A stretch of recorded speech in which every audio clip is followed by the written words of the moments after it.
everyone, today I want to show you how to knit seed stitch. Seed stitch is a really great little stitch that gives a lot of interest to a project because it has this little dappled look to it that the knit stitches and the purl stitches create.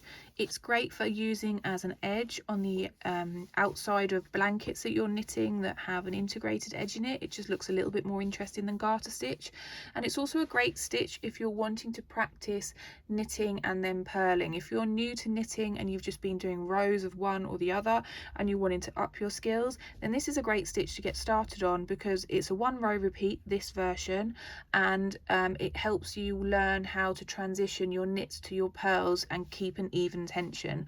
So without further ado, grab your needles, grab some yarn, and let's get going. Seed stitch can be worked with either an odd number of stitches as your cast on or an even number of stitches with your cast on.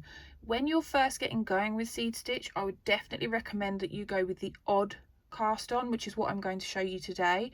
The reason for this is when you cast on an odd number of stitches, you have a 1 row repeat, so every single row that you work is the same. When you have an even number of stitches, because you are ending the row on a different stitch to the one you started with, so if you start with a knit you will end with a purl, it means that every other row you need to switch up how you do it. So if you started with a knit, row 2 would start with a purl. So it can be a little bit more complex to get the hang of, so I would suggest that you start with the way I'm going to show you here, which is the 1 row repeat. If you have a project that has an even number of stitches, then I have left written instructions on my blog about the 2 row repeat that you use if you have to work an even number of stitches. If you're working a blanket, for instance, that has an even number of stitches on the pattern and you have no choice but to use an even number of stitches. But for this tutorial, I'm going to show you how to work with an odd number of stitches because you only need to know 1 row repeat, and that just makes life so much easier. So you want to start with your slip knot and cast on an odd number of stitches. I like to use the long tail cast on method, but you can use whichever method you like. I'm going to just go ahead and cast on 35 stitches because I just want to work a small sample today, but you cast on as many as you like.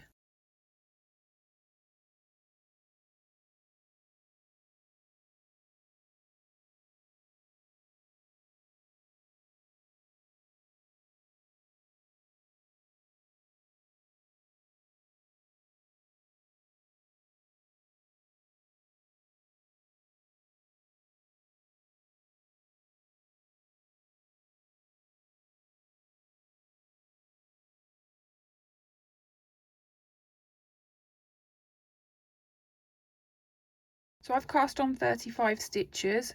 I like this side of the cast on edge to be the right side, but you can pick whichever side you think looks nicer. It really doesn't matter. So then we want to start our 1 row repeat, and this is the row that we will repeat over and over no matter how big our project is. So you want to turn your work, make sure that you pick up your yarn that goes to your ball and not the tail. You might want to tuck the tail just out of the way, and we are going to start with a knit one.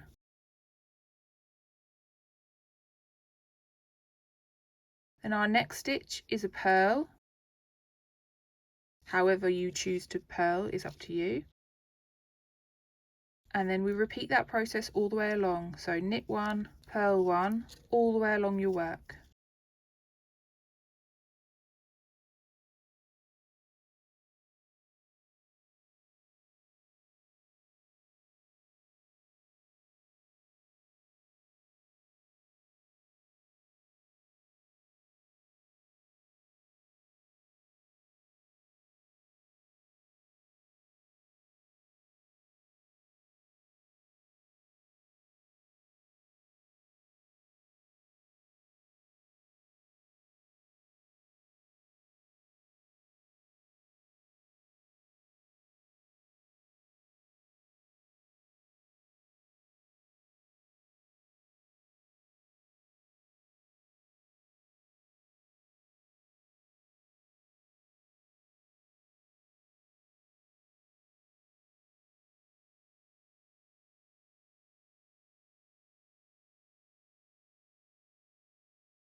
So I've worked knit one, purl one all the way to the last stitch, and because we have an odd number of stitches, our 2 stitch repeat there isn't enough, so the final stitch should be a knit one.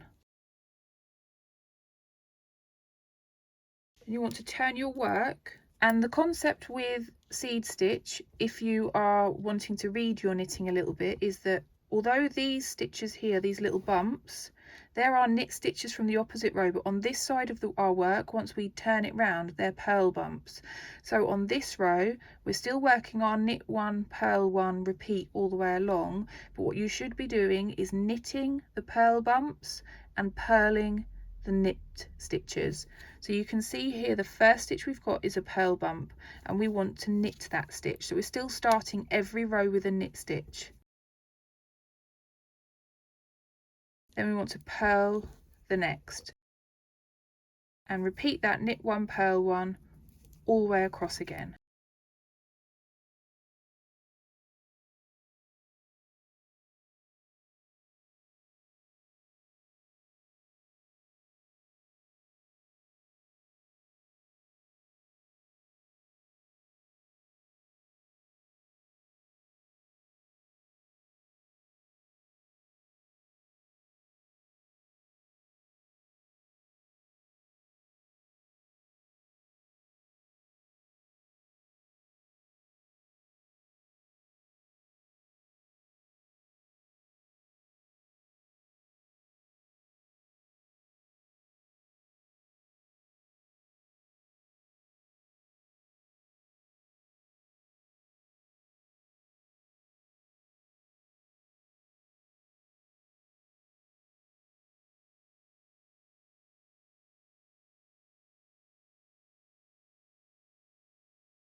Once again, the last stitch will be out of sync with our 2 stitch repeat and will be a knit one.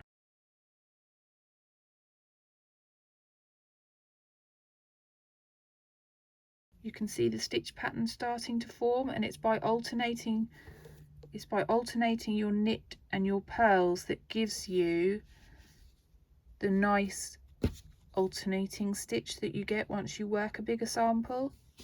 So one last time, you're turning your work, and we're starting with a knit stitch,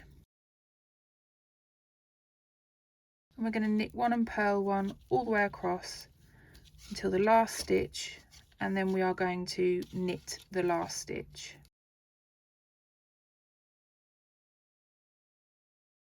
I'll go away and make this sample a little bit bigger, and then I'm going to show you how you can cast off in a way that keeps that seed stitch pattern intact.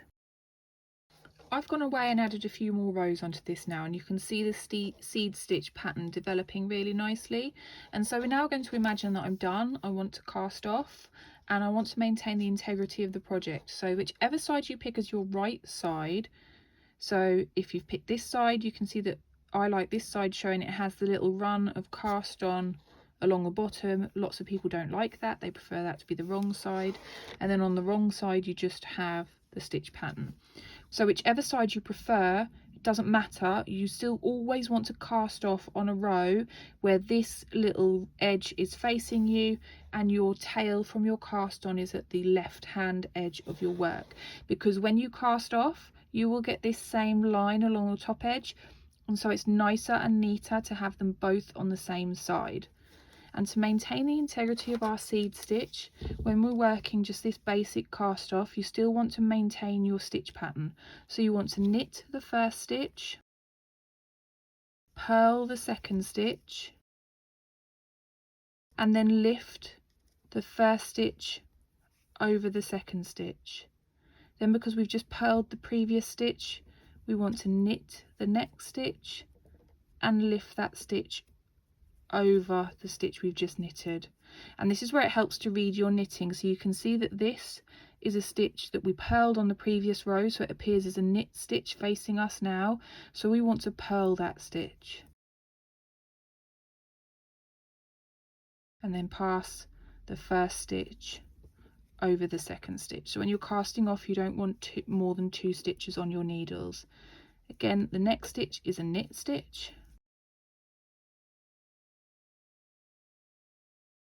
and you want to work that process all the way to the end.